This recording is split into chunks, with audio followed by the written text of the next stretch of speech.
word. You may have said that I was the worst person in the world, but I hope it was a good introduction. The topic tonight is the prognosis for the U.S. economy. I suppose I could sum up my entire remarks in one sentence, and we can all socialize. I could say that we've hit a bump in the road, but we're not heading to a crisis. But I want to keep you here at least 19 more minutes, so let me elaborate on that and explain some of my thoughts. Let me start by saying that, for the most part, economic policy affects the long-term growth rate of the economy.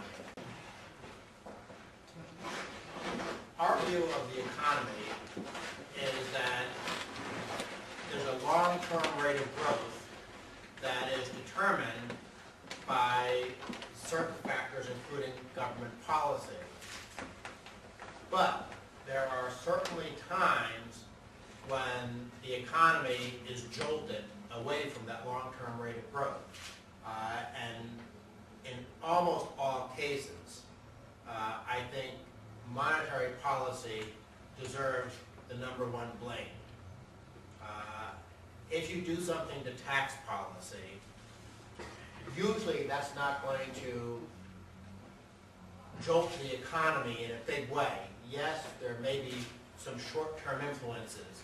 If you cut tax rates, the economy might get a little bit of a jolt. If you raise tax rates, the economy might get hit a little bit. But the main reason that we focus on things like tax policy or regulatory policy or trade policy is because we're hoping to affect the long-term rate of growth. If we go to a flat tax, maybe the rate of growth in America will be 3.3% in the long term instead of 2.7%.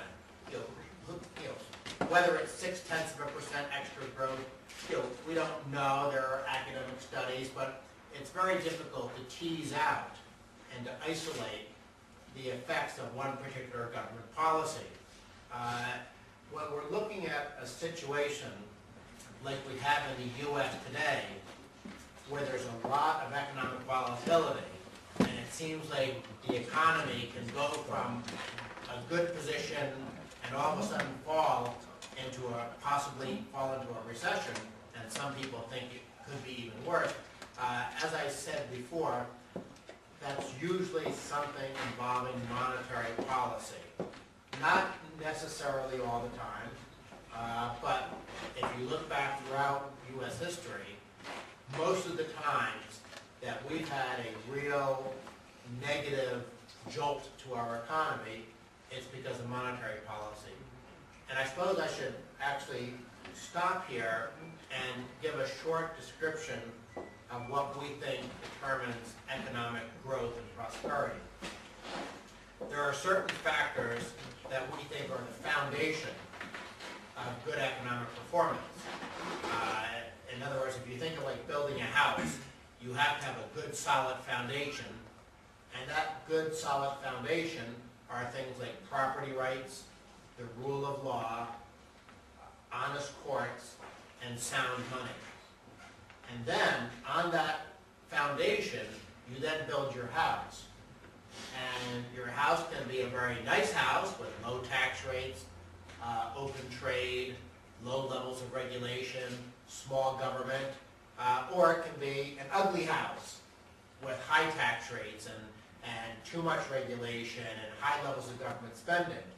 But if you have the foundation right, the foundation is more important than the house, because you can have, well, Nordic countries are an example.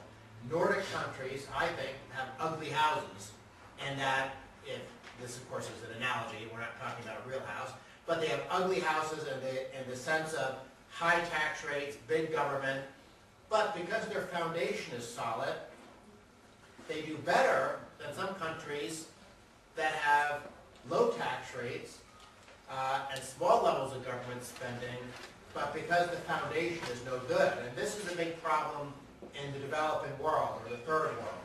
A lot of third world countries, on paper, I don't know if that, you use that phrase the same way we use it in America, but in theory, you look at some of these developing countries, and they have very low taxes as a share of GDP, very low spending as a share of GDP. They haven't developed big regulatory systems, and yet their economies are still weak. Why? Because their foundation is wrong. And usually, sometimes it's monetary policy, but sometimes it's rule of law and property rights and things like that. So in other words, even though I'm a tax economist, and I sometimes like to pretend taxes are the most important thing in the world, other things are very, very important, especially on that foundation level. And I want to actually take one of those pieces, monetary policy, and elaborate on it, because I think this is where the U.S. economy has gotten in trouble. Because the U.S., like most of Europe, most of the Pacific Rim countries, we have rule of law and property rights, and even if some of us complain that they're not as strong as they should be, by world standards, we have good property rights and rule of law. The problem that the U.S. has in terms of risks to the foundation is monetary policy. In an ideal system, monetary policy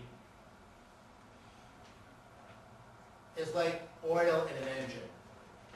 It enables things to flow smoothly and the engine to work properly. I'm mixing metaphors here. We've gone from foundations of houses to an engine, but I think you understand, I hope you understand what I mean. If monetary policy, though, is done incorrectly, you're adding sand to the engine